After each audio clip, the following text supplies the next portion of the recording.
നമസ്കാരം.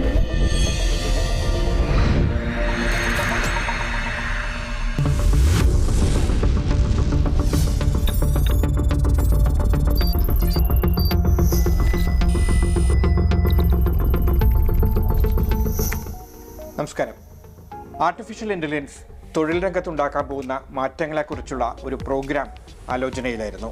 ഇതെങ്ങനെ വേണം ഈ പ്രോഗ്രാം എന്ന് ഞാൻ എഐയോട് തന്നെ ചോദിച്ചു. ചില പ്രോംപ്റ്റുകൾ ഇതുമായി ബന്ധപ്പെട്ട് നൽകി. എനിക്ക് വളരെ വിശദമായ മറുപടി നൽകി. എങ്ങനെയായിരിക്കണം ഈ പ്രോഗ്രാം പോകേണ്ടത്, ഏതൊക്കെ മേഖലകളിലായിരിക്കണം ഇതിൻ്റെ ഒരു ഫോക്കസ് വരേണ്ടത് എന്ന്. മാത്രവുമല്ല, ആങ്കറായി ഞാൻ ഇങ്ങനെ ഇരുന്നാൽ പോരാ എന്ന് തുടങ്ങി ചില നിർദ്ദേശങ്ങൾ, എൻ്റെ മുഖമടക്കം ചില നിർദ്ദേശങ്ങൾ നൽകുകയും ചെയ്തു. തൽക്കാലം ഞാനതെല്ലാം വിടുകയാണ്. നേരിട്ട് എഐയെ ഒഴിവാക്കിക്കൊണ്ടുള്ള പ്രോഗ്രാമിലേക്ക് കടക്കുകയാണ്. TCSൽ 12,000-ലധികം ആളുകൾക്ക് തൊഴിൽ നഷ്ടമാകുന്നുവെന്ന റിപ്പോർട്ടുകൾ കഴിഞ്ഞ ആഴ്ച നമ്മൾ കണ്ടതാണ്. IT മേഖലയിൽ ഇതുണ്ടാക്കിയ ആശങ്ക വലുതല്ല.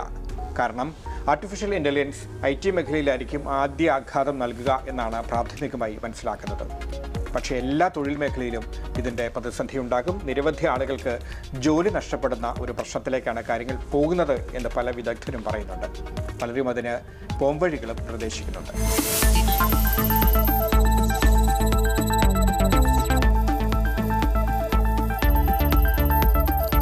സാങ്കേതികവിദ്യയുടെ വളർച്ച ലോകത്ത് അസാധാരണമായ സാഹചര്യം സൃഷ്ടിച്ചിരിക്കുകയാണ്. സാങ്കേതികവിദ്യ എന്നും മാനവരാശിക്ക് നേട്ടമേ സമ്മാനിച്ചിട്ടുള്ളൂ. പുതിയ കണ്ടുപിടുത്തങ്ങൾ മനുഷ്യന്റെ ദൈനംദിന ജീവിതത്തെ സഹായിക്കുകയും മെച്ചപ്പെടുത്തുകയും ചെയ്യുന്ന കാലഘട്ടത്തിലാണ് ആർട്ടിഫിഷ്യൽ ഇന്റലിജൻസിന്റെ വളർച്ച പുതിയ ലോകക്രമം ഉണ്ടാക്കുന്നത്. അറിവും കഴിവും സമ്പാദിച്ച് മനുഷ്യൻ ഓരോ സാഹചര്യത്തിലും പ്രയോഗിക്കുന്ന ബുദ്ധിയെ അനുകരിക്കുവാനുള്ള സാങ്കേതികവിദ്യയുടെ കഴിവാണ് ആർട്ടിഫിഷ്യൽ ഇന്റലിജൻസ്.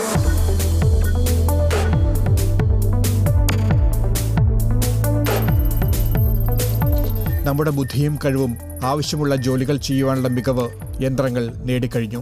കാർ ഓടിക്കാൻ മുതൽ ടൈപ്പ് ചെയ്യാൻ വരെ കൃത്രിമ ബുദ്ധിക്ക് കഴിയുമെന്ന നേട്ടത്തിൽ കൈയടിച്ചവരാണ് നമ്മളെല്ലാവരും. എന്നാൽ എഐയുടെ വളർച്ച ഘട്ടം ഘട്ടമായി പല മേഖലയിലേക്കും വന്നപ്പോൾ മനുഷ്യബുദ്ധി അപ്രസക്തമാവുകയാണ്.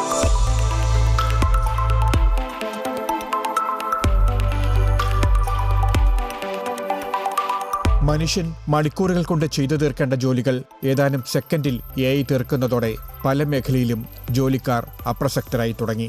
വളരെ വേഗത്തിൽ ആ മാറ്റങ്ങൾ വന്നുകൊണ്ടിരിക്കുന്ന സമയത്ത് നമുക്ക് വളരെ ചലഞ്ചിങ് ആയിട്ടുള്ള സിറ്റുവേഷനാണ്. ജനറലി പറയുകയാണെങ്കിൽ അടുത്ത 2 വർഷത്തേക്കും 4 വർഷത്തേക്കൊക്കെ പ്രിപ്പയർ ചെയ്ത് കാര്യങ്ങൾ പ്ലാൻ ചെയ്തിരുന്ന കമ്പനീസിന് അടുത്ത നെക്സ്റ്റ് 6 മന്ത്സിലേക്കുള്ള പൈപ്പ് ലൈൻ എന്താണെന്ന് പ്രോപ്പർലി പ്രെഡിക്റ്റ് ചെയ്യാൻ പറ്റുന്നില്ല. ബിക്കോസ് എന്ത് തരം ജോലികളാണ് അവിടെ ചെയ്യേണ്ടി വരുന്നതെന്നോ എന്ത് തരം റിസോഴ്സുകളാണ് അതിൽ വർക്ക് ചെയ്യേണ്ടി വരുന്നതെന്നുള്ള കാര്യത്തിനകത്തും ഒരു അൺസർട്ടനിറ്റി അവിടെ ഉണ്ടാവുന്നുണ്ട്. അപ്പോൾ ഷോർട്ട് ടേം ആയിട്ട് എക്സിസ്റ്റിംഗ് ആയിട്ടുള്ള പ്രോജക്റ്റുകളൊക്കെ മുന്നോട്ട് പോകുന്ന സമയത്ത് മുമ്പിലേക്ക് വരുന്ന ഓപ്പർച്യൂണിറ്റീസ്, അതിൽ എന്ത് തരം റിസോഴ്സിനെ പ്രിപ്പയർ ചെയ്ത് നിർത്തണം, എന്ത് തരം ആൾക്കാരെ ഹയർ ചെയ്യണം എന്ന് പറയുന്നതിനകത്ത് ഒരു കൺഫ്യൂഷൻ നിലനിൽക്കുന്നത്. അതുകൊണ്ട് മിക്കവാറും കമ്പനീസൊക്കെ ഒരു സ്റ്റാൻഡ് സ്റ്റില്ലാണ്, അല്ലെങ്കിൽ വെയിറ്റ് ആൻഡ് വാച്ച് മോഡലിലാണ് ഇപ്പോൾ പോകുന്നത്. IT മേഖലയിൽ വലിയ തോതിൽ തൊഴിൽ നഷ്ടമുണ്ടാകുന്നുവെന്ന വാർത്തകളിലൂടെയാണ് ഈ വിഷയം അടുത്തിടെ വീണ്ടും ശ്രദ്ധ നേടിയത്. ഇന്ത്യയിലെ പ്രമുഖ IT കമ്പനിയായ TCS 12,261 ജീവനക്കാരെ ഒഴിവാക്കുന്നു എന്നായിരുന്നു വാർത്ത. കൂടുതലും മിഡിൽ ലെവലുകളിൽ ഉണ്ടായിരുന്ന ജീവനക്കാരെ. IT മേഖലയിലടക്കം AI വരുത്തുവാൻ പോകുന്ന മാറ്റങ്ങളോട് തയ്യാറെടുക്കുവാനാണ് ജീവനക്കാരുടെ എണ്ണം കുറയ്ക്കുന്നത് എന്നായിരുന്നു വിശദീകരണം. കമ്പനി തീരുമാനത്തിനെതിരെ IT മേഖലയിലുള്ള ജീവനക്കാരുടെ സംഘടനകൾ രംഗത്ത് വന്നുവെങ്കിലും ഒന്നും സംഭവിച്ചില്ല. അനിവാര്യമായ മാറ്റമാണ് ഈ രംഗത്ത് നടക്കുന്നത്. അടുത്ത 2-3 വർഷം കൊണ്ട് IT മേഖലയിൽ 5 ലക്ഷത്തോളം ആളുകൾക്ക് തൊഴിൽ നഷ്ടം ഉണ്ടാകുമെന്നാണ് പ്രവചനം. യൂഷ്വലി എല്ലാ കോർപ്പറേറ്റ്സിൻ്റെ ഒരു സ്ട്രക്ചർ എങ്ങനെയാണെന്ന് പറഞ്ഞാൽ ഓരോ പ്രൊജക്റ്റിനും അവർക്കൊരു ടോപ്പ് മാനേജ്മെൻറ്റ് ഉണ്ടാകും. അതിനിടയിൽ ഏറ്റവും സ്കിൽഡ് ഡെവലപ്പേഴ്സ്, പിന്നെ അതിന് ഒരു മീഡിയം ലെവൽ ഡെവലപ്പേഴ്സ്, പിന്നെ കുറച്ചധികം ഫ്രഷേഴ്സ്. ഇതാണ് യൂഷ്വലി ഒരു സ്ട്രക്ചർ വരുന്നത്. അപ്പോൾ ഇപ്പം കഴിഞ്ഞ കുറച്ച് വർഷങ്ങളായിട്ട് ഫ്രഷേഴ്സിൻ്റെ ഹയറിംഗ് റിലേറ്റീവ്ലി കുറയുന്നതായിട്ട് നമ്മൾ കണ്ടിട്ടുണ്ട്. അപ്പോൾ ഇതിനകത്ത് AI വന്നതുകൊണ്ട് ഉണ്ടായ ഏറ്റവും വലിയ വ്യത്യാസം എന്ന് പറഞ്ഞാൽ ലോവർ സ്കിൽഡ് ആയിട്ടുള്ള വർക്ക് ഫോഴ്സിനെ AI വെച്ച് റീപ്ലേസ് ചെയ്യാൻ പറ്റും.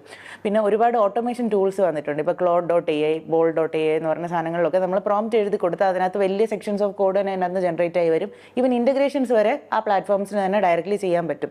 അപ്പോൾ ഈ റിലേറ്റീവ്ലി സ്കില്ല് കുറഞ്ഞ വർക്ക് ഫോഴ്സിൻ്റെ ആവശ്യം ശരിക്കും കമ്പനികളിൽ കുറഞ്ഞുകൊണ്ടിരിക്കുകയാണ്. അപ്പോൾ അതാണ് ഈ ലേ ഓഫിന് മെയിൻ ആയിട്ടുള്ള കാരണം നേരത്തെ ഹയർ ചെയ്ത് പോയ ആൾക്കാരെ ലേ ഓഫ് ചെയ്താലേ അവർക്ക് വയബിളായിട്ട് പോകാൻ പറ്റുന്നുള്ളൂ. അവർ എല്ലാ കമ്പനിയും അൾട്ടിമേറ്റ്ലി പ്രോഫിറ്റബിലിറ്റി ആണല്ലോ നോക്കുന്നത്.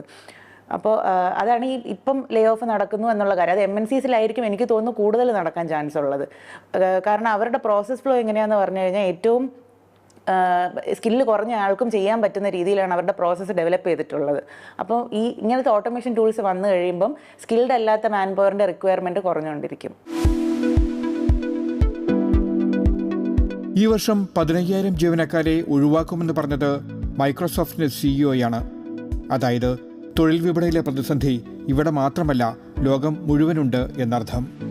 ജപ്പാനിൽ നിന്നും സമാനമായ പിരിച്ചുവിടൽ വാർത്തകൾ വരുന്നുണ്ട്. TCS, Infosys, Wipro, HCL technologies, tech Mahindra രാജ്യത്തെ ഏറ്റവും പ്രധാനപ്പെട്ട ഈ 5 IT കമ്പനികളിലായി 15,34,000 ആളുകൾ തൊഴിലെടുക്കുന്നുണ്ട്. ആർട്ടിഫിഷ്യൽ ഇന്റലിജൻസിന്റെ വളർച്ചയും അമേരിക്കയിൽ ഡൊണാൾഡ് ട്രംപ് സ്വീകരിക്കുന്ന നയങ്ങളും ഒരേപോലെ IT ഔട്ട്സോഴ്സിംഗ് മേഖലയിൽ വെല്ലുവിളികൾ ഉയർത്തുകയാണ്. മുൻപ് ഒരു 100 പേരെ വെച്ച് ചെയ്യാൻ പറ്റുന്ന പ്രൊജക്റ്റുകൾ ഇപ്പോൾ ഒരു 60 പേരെ വെച്ച് ചെയ്യാൻ പറ്റുന്ന രീതിയിലേക്ക് പ്രൊഡക്ടിവിറ്റി ഗെയിൻസ് AI ടൂളുകൾ കാരണം ഉണ്ടാകുന്നുണ്ടെന്നുള്ള ഒരു കാര്യം. അതുപോലെ തന്നെ ഇപ്പോൾ ആൾക്കാർക്ക് ജോലി എൻട്രി ലെവലിലെങ്കിലും ജോലി നഷ്ടപ്പെടുന്നൊരവസ്ഥയുണ്ട്. പക്ഷേ AI ബേസ്ഡ് ആയിട്ടുള്ള സൊല്യൂഷൻസിൻ്റെ ഡിമാൻഡ് ഉള്ളതുകൊണ്ട് ഈ ടാലൻസിനെ അങ്ങോട്ടേക്ക് റീഡിപ്ലോയ് ചെയ്യാൻ പറ്റുകയാണെങ്കിൽ നമ്മൾക്ക് ആ നഷ്ടപ്പെട്ട ജോബുകൾ അവിടെ നികത്താനും പറ്റും. ഇപ്പോൾ UN ഒരു കണക്ക് പ്രകാരം 85 മില്യൺ ജോബ്സാണ് AI മൂലം നഷ്ടപ്പെടുക. പക്ഷേ 97 മില്യൺ ജോബ്സാണ് ടോട്ടലി ക്രിയേറ്റ് ചെയ്യപ്പെടുക. അപ്പോൾ ഒരു നെറ്റ് ഗെയിൻ എന്ന് പറയുന്നത് 12 മില്യൺ, ഏതാണ്ട് 1.2 കോടി തൊഴിലുകൾ അധികം ക്രിയേറ്റ് ചെയ്യപ്പെടുകയാണ് ചെയ്യുക. അപ്പോൾ അതുകൊണ്ട് ഇന്ത്യൻ IT രംഗത്തെ സംബന്ധിച്ച് ഞാൻ മനസ്സിലാക്കുന്നത് വളരെ പോസിറ്റീവായിട്ടുള്ളൊരു ചേഞ്ച് ആയിരിക്കും ഇത് ഉണ്ടാക്കുക എന്ന് ഞാൻ വിചാരിക്കുന്നു. വലിയ 400 മണിക്കൂർ അല്ലെങ്കിൽ 4,000 മണിക്കൂർ 40,000 മണിക്കൂർ എസ്റ്റിമേറ്റ് ഇട്ട് കൊടുത്ത് പ്രോജക്റ്റുകളെടുത്ത് വർക്ക് ചെയ്യുന്ന തരം പ്രോജക്റ്റുകൾ ചിലപ്പോൾ അവിടെ ഉണ്ടായെന്ന് വരില്ല. Because projects are going to be smaller, size of projects are going to be shorter. Because അതൊക്കെ വളരെ എളുപ്പത്തിൽ വേഗത്തിൽ ചെയ്ത് തീർക്കാൻ പറ്റുന്ന രീതിയിലേക്ക് വരുന്നു. രണ്ടാമത്തെ കാര്യം എന്ന് വെച്ചാൽ customers are going to be more and more intelligent. നമ്മൾ കൊടുക്കുന്ന എന്ത് കാര്യങ്ങളാണെങ്കിലും അതിനകത്ത് അതിനെക്കുറിച്ച് വളരെ വ്യക്തമായിട്ട് തന്നെ ധാരണയുള്ള രീതിയിലേക്ക് ആ ഒരു ഇൻഫർമേഷൻ അസിമെട്രി എന്ന് പറയുന്ന കാര്യം ഇവിടെ ഈ നാട്ടിൽ ഇല്ലാണ്ടായിരിക്കുകയാണ്. Everyone has equal access to the knowledge and information, ആ ഇൻ്റലിജൻസിന്. അപ്പോൾ മുമ്പിലേക്ക് എന്താണെന്നുള്ള അൺസർട്ടനിറ്റി നിലനിൽക്കുന്ന സമയത്ത് we have to be prepared. അപ്പോൾ ആ ഒരു പ്രിപ്പറേഷനാണ് ഇന്ന് പല കമ്പനികളിലും നടന്നുകൊണ്ടിരിക്കുന്നത്. ഇന്നും ഇപ്പോൾ 12,000 പേരെ പിരിച്ചുവിട്ടു എന്നൊക്കെ പറയുന്ന വാർത്ത എന്ന് പറയുന്നത് ഇറ്റ് ഈസ് നോട്ട് റൈറ്റ്. ഇതിനകത്ത് നിലവിൽ അവർ അങ്ങോട്ടേക്ക് പോകുന്ന സമയത്ത് അത്തരമൊരു സാഹചര്യം ഉണ്ടായേക്കാം. അതിന് വേണ്ടിയിട്ട് നമ്മൾ പ്രിപ്പയർ ആയിരിക്കുകയാണെന്നുള്ളതാണ്. ഒരു ഫാറ്റ് ബേണിംഗ് ആണ് അവിടെ നടക്കേണ്ടി വരുന്നത്.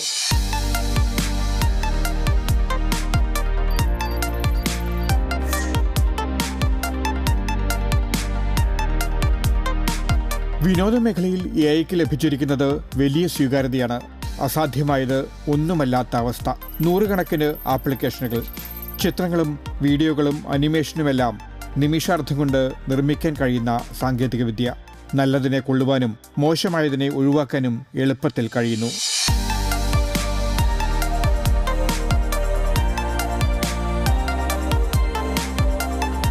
ഭാവനയ്ക്കനുസരിച്ചുള്ള ചിത്രങ്ങളും ദൃശ്യങ്ങളും പശ്ചാത്തലങ്ങളും എളുപ്പത്തിൽ നിർമ്മിക്കാനാകും. ഈ മേഖലയിലും വലിയ മാറ്റങ്ങളാണ് ഉണ്ടാക്കുന്നത്.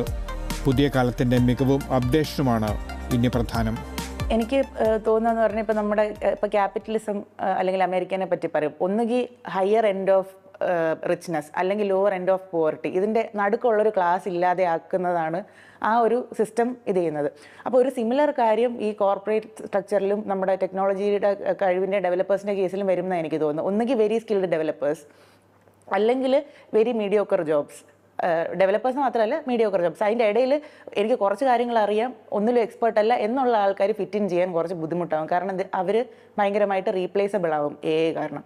അത് കാരണം നമുക്കുള്ള കാര്യങ്ങൾ നമുക്ക് ഇതുപോലത്തെ ടൂൾസും പ്ലാറ്റ്ഫോംസും ഉപയോഗിച്ചിട്ട് അപ്സ്കിൽ ചെയ്യുക എന്നുള്ളതാണ് ബെറ്റർ വേ. കാരണം കുറേ ഇടയ്ക്കുള്ള പൊസിഷൻസ് കുറേ കട്ട് ഡൗൺ ചെയ്യാൻ സാധ്യതയുണ്ടെന്ന് എനിക്ക് തോന്നുന്നു. ഇപ്പോൾ ഫോർ എക്സാമ്പിൾ ഡേറ്റ എൻട്രി നമുക്ക് പറയാം. ഡേറ്റ എൻട്രി എന്ന് പറയുന്ന IT സ്പെസിഫിക് ആയിട്ടുള്ളൊരു കാര്യമല്ല, എല്ലാ ഇൻഡസ്ട്രിയിലും ഉണ്ട്. പക്ഷേ ഇപ്പോൾ നമുക്കിപ്പോൾ ഒരു ഡോക്യുമെൻ്റ് ഉണ്ടെങ്കിൽ അതിൻ്റെ ഫോട്ടോ എടുത്തിട്ട് ChatGPT-യിൽ ഇട്ട് കഴിഞ്ഞാൽ അത് നമുക്ക് എക്സലാക്കി കിട്ടും. അപ്പോൾ അത്രയും നാൾ ശമ്പളം മേടിച്ചിട്ട് ഒരു ഡേറ്റ എൻട്രി അനലിസ്റ്റിനെ വെച്ചുകൊണ്ടിരുന്ന ഒരു കമ്പനിക്ക് ആ പൊസിഷൻ്റെ ആവശ്യം പിന്നെ ഇല്ലാതെയാവുന്നു. അപ്പോൾ അങ്ങനത്തെ കാര്യങ്ങളിൽ എനിക്ക് തോന്നുന്നു ജോബ് ലോസിൻ്റെ സാധ്യത കൂടുതലാണ്.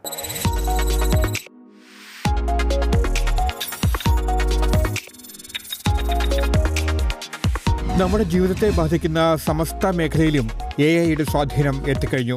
ഇഷ്ടമുള്ള വീഡിയോകളും റീലുകളും നൽകുന്ന സോഷ്യൽ മീഡിയയിലെ റെക്കമെൻഡേഷൻ സംവിധാനം വരെ AI-യുടെ ഭാഗമാണ്. വിദ്യാഭ്യാസം, രോഗനിർണയം, ജേർണലുകൾ തുടങ്ങി എല്ലാ മേഖലയിലും മനുഷ്യബുദ്ധിക്ക് പകരമായി നിർമ്മിത ബുദ്ധിയിലൂടെ പ്രവർത്തിക്കുന്ന ടൂളുകൾ സാർവത്രികമായി.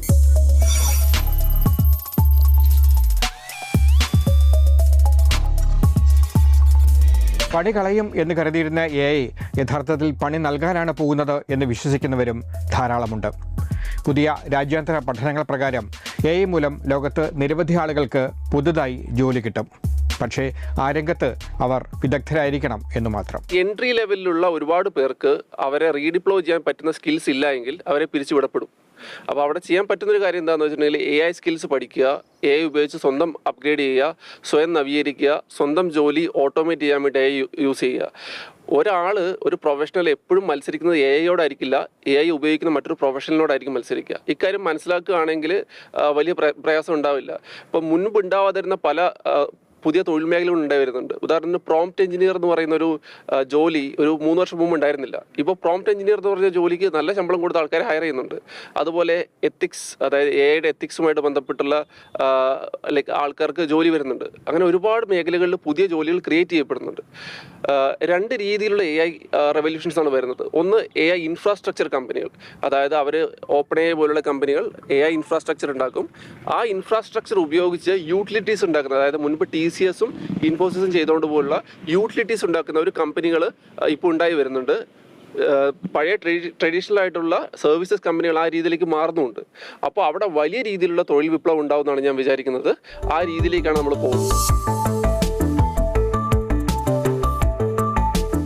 നിർമ്മിത ബുദ്ധി കൂടി ഉപയോഗിക്കാൻ കഴിയുന്ന വിജ്ഞാനം നേടിയെടുക്കുക എന്നതാണ് ഇനി പ്രധാനം. നിർമ്മിത ബുദ്ധി തൊഴിൽ ഇല്ലാതാക്കുന്നതോടൊപ്പം തന്നെ പുതിയ തൊഴിലവസരങ്ങൾ സൃഷ്ടിക്കുകയും ചെയ്യും. അടുത്ത 5 വർഷം കൊണ്ട് നഷ്ടപ്പെടുന്ന തൊഴിലവസരങ്ങളെക്കാൾ കൂടുതൽ തൊഴിലുകൾ AI സൃഷ്ടിച്ചേക്കാം. അപ്ഡേറ്റ് ചെയ്യുക, അപ്സ്കിൽ ചെയ്യുക എന്നതാണ് ഇനി വേണ്ടത്.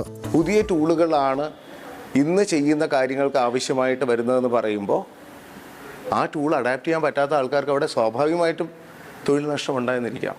അത് നമ്മൾ സാധാരണ റോഡ് ടാറിടുന്ന പണിയൊന്ന് എക്സാമ്പിളായിട്ട് എടുത്ത് നോക്കാം. അവിടെ പണ്ട് കോൺക്രീറ്റ് കുഴയ്ക്കുന്ന ആൾക്കാർ ഒരു 10-60 പേര് അവിടെ വന്നിട്ട് പണി ചെയ്യുന്ന സ്ഥലത്ത് നിന്ന് ചിലപ്പോൾ 5-6 ആൾക്കാരായിരിക്കും അവിടെ ഉണ്ടാവുന്നത്.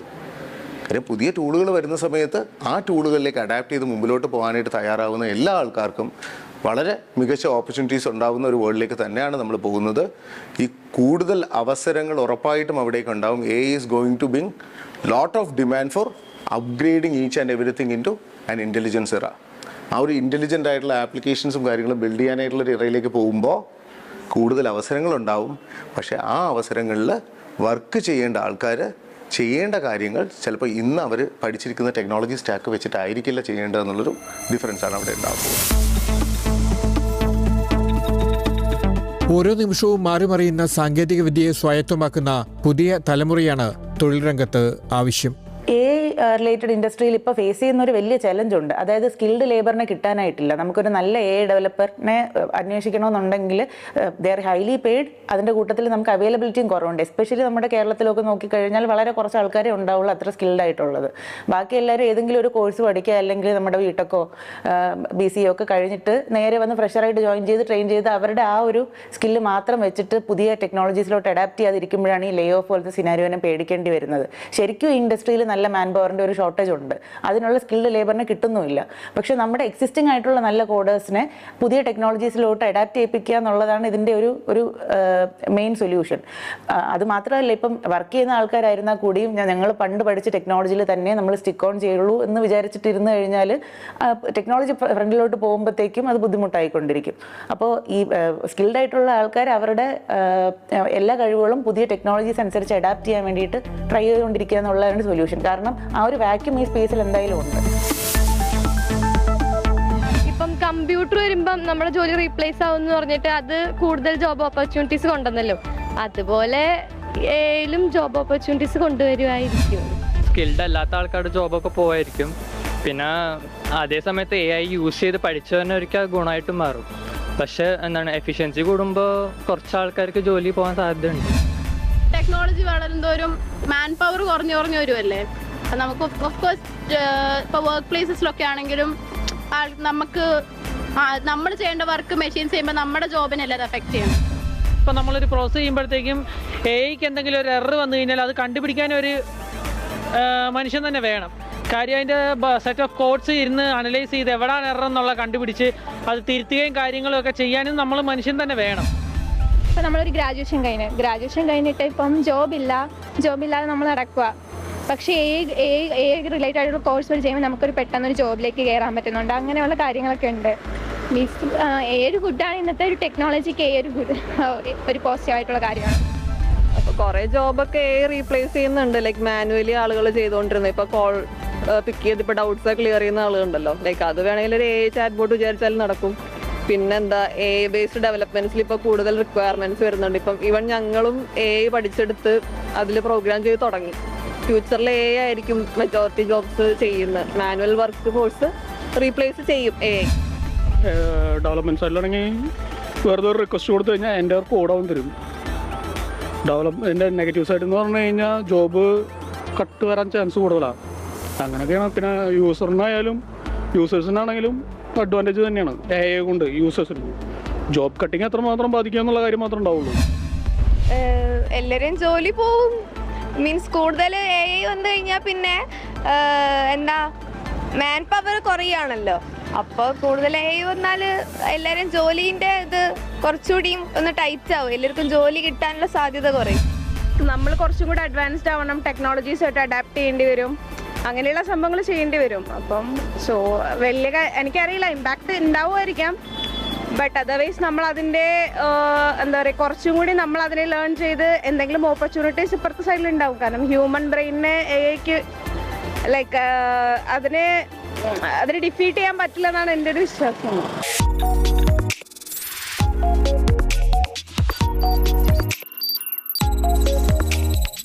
മനുഷ്യനെ പോലെ പൂർണ്ണമായും യുക്തിസഹമായി ചിന്തിക്കാൻ കഴിയുന്ന ആർട്ടിഫിഷ്യൽ ജനറൽ ഇന്റലിജൻസ് യാഥാർത്ഥ്യമാകുമെന്നാണ് OpenAIയുടെ CEO സാം ആൾട്ട്മാൻ പറയുന്നത്.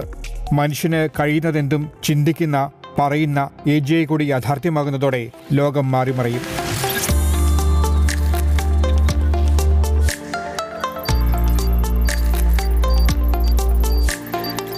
വിവിധ മേഖലകളിൽ AGI ഉണ്ടാക്കാൻ പോകുന്ന മാറ്റങ്ങൾ ഇപ്പോൾ പ്രവചിക്കാനാകില്ല. അടുത്ത 5 വർഷം തൊഴിൽ രംഗത്തടക്കം വലിയ മാറ്റം AI കൊണ്ടുവരുമെന്ന് ഗൂഗിളിന്റെ ഡീപ് മൈൻഡ് CEO ഡെമിസ് ഹസാബിസ് മുന്നറിയിപ്പ് നൽകി. പുതിയ മാറ്റങ്ങളെ പുതിയ അവസരങ്ങളാക്കുവാൻ യുവാക്കൾ ശ്രദ്ധിക്കണം. ലോകം AI അധിഷ്ഠിത പ്രവർത്തന മേഖലയിലേക്ക് കുതിക്കുമ്പോൾ അതിനൊപ്പം സഞ്ചരിക്കുകയാണ് വേണ്ടത്. കേരള ടെക്നോളജിക്കൽ യൂണിവേഴ്സിറ്റി ഉണ്ടാക്കിയതിൻ്റെ ഒരു മെയിൻ എയിം തന്നെ നമ്മുടെ കേരള യൂണിവേഴ്സിറ്റിയിൽ BTechന് ഉണ്ടായിരുന്ന കുറേ ഫോൾസ് കറക്റ്റ് ചെയ്യണം, കുറച്ചും കൂടെ പ്രാക്ടിക്കലായിട്ടുള്ള ലേണിംഗ് കുട്ടികൾക്ക് കിട്ടണം എന്നുള്ള ഇൻറ്റൻഷനിലാണ് പുതിയ യൂണിവേഴ്സിറ്റി ക്രിയേറ്റ് ചെയ്യിപ്പിച്ചത്. പക്ഷേ ഏറെക്കുറെയൊക്കെ നമ്മുടെ കരിക്കുലവും സിസ്റ്റവും ഒക്കെ ആ സിമിലർ മോഡലിൽ തന്നെയാണ് ഇപ്പോഴും പൊക്കോണ്ടിരിക്കുന്നത്. ഓൺലി തിങ് കുറച്ച് ഇൻറ്റേൺഷിപ്സും പ്രാക്ടിക്കൽ എക്സ്പീരിയൻസിനും വേണ്ടിയിട്ടുള്ള ഓപ്പർച്യൂണിറ്റീസ് കൂടുതൽ കിട്ടുന്നുണ്ട്. പക്ഷേ ഡെഫിനറ്റ്ലി ഇങ്ങനത്തെ ഒരു AI ടെക്നോളജീസിൻ്റെ ഡെവലപ്മെൻറ്റ് വരുന്ന ഒരു സമയത്ത് നമ്മളൊരു BTech മാത്രം കംപ്ലീറ്റ് ചെയ്തിട്ട് പിന്നെ ഒരു ജോലിക്ക് അപ്ലൈ ചെയ്തിട്ട് കമ്പനി നമ്മളെ ട്രെയിൻ ചെയ്തോളും എന്ന് വിചാരിച്ചിട്ടിരിക്കുന്നത് ഇനിയുള്ള കാലത്ത് പ്രാക്ടിക്കൽ അല്ല. കാരണം അങ്ങനെ ട്രെയിൻ ചെയ്യിപ്പിച്ചെടുക്കേണ്ട ലേബറിൻ്റെ ആവശ്യം ഇപ്പോൾ കുറഞ്ഞു വരുവാണ്. അപ്പോൾ അതുകൊണ്ട് പഠിക്കുന്ന സമയത്ത് തന്നെ നമ്മുടെ കരിക്കുലത്തിൽ ഉണ്ടെങ്കിലും ഇല്ലെങ്കിലും ഇപ്പോൾ ഒരുപാട് ഓൺലൈൻ കോഴ്സസ് അവൈലബിൾ ആണ്. ഇപ്പോൾ ഈവൻ ChatGPTയോട് ടീച്ച് മീ ദിസ് എന്ന് ചോദിച്ചാൽ തന്നെ അതിന് നമുക്ക് പ്രോംപ്റ്റ് കൊടുത്തിട്ട് സ്വന്തമായിട്ട് പഠിക്കാൻ പറ്റും. അപ്പോൾ അങ്ങനെ നമ്മുടെ ഫ്രണ്ടിലുള്ള ഓപ്പർച്യൂണിറ്റീസ് എക്സ്പ്ലോർ ചെയ്തിട്ട് ഈ കരിക്കുലത്തിന് ഔട്ട്സൈഡുള്ള ടെക്നോളജീസും കൂടെ പഠിക്കുക, ബാക്കിയുള്ള കാര്യങ്ങളുമായിട്ട് അഡാപ്റ്റീവ് ആവുക. അത് IT ഇൻഡസ്ട്രി മാത്രമല്ല ഞാൻ പറയുന്നത്, ഇപ്പോൾ ബാക്കിയുള്ള ഇൻഡസ്ട്രീസ് ആയിരുന്നാലും അവർക്ക് എങ്ങനെ AI ഉപയോഗിച്ചിട്ട് അവരുടെ വർക്കിനോ അവരുടെ സ്കില്ലിനോ കോൺട്രിബ്യൂട്ട് ചെയ്യാൻ പറ്റും എന്നുള്ളൊരു ഏരിയ എക്സ്പ്ലോർ ചെയ്യുന്നത് നല്ലതായിരിക്കും.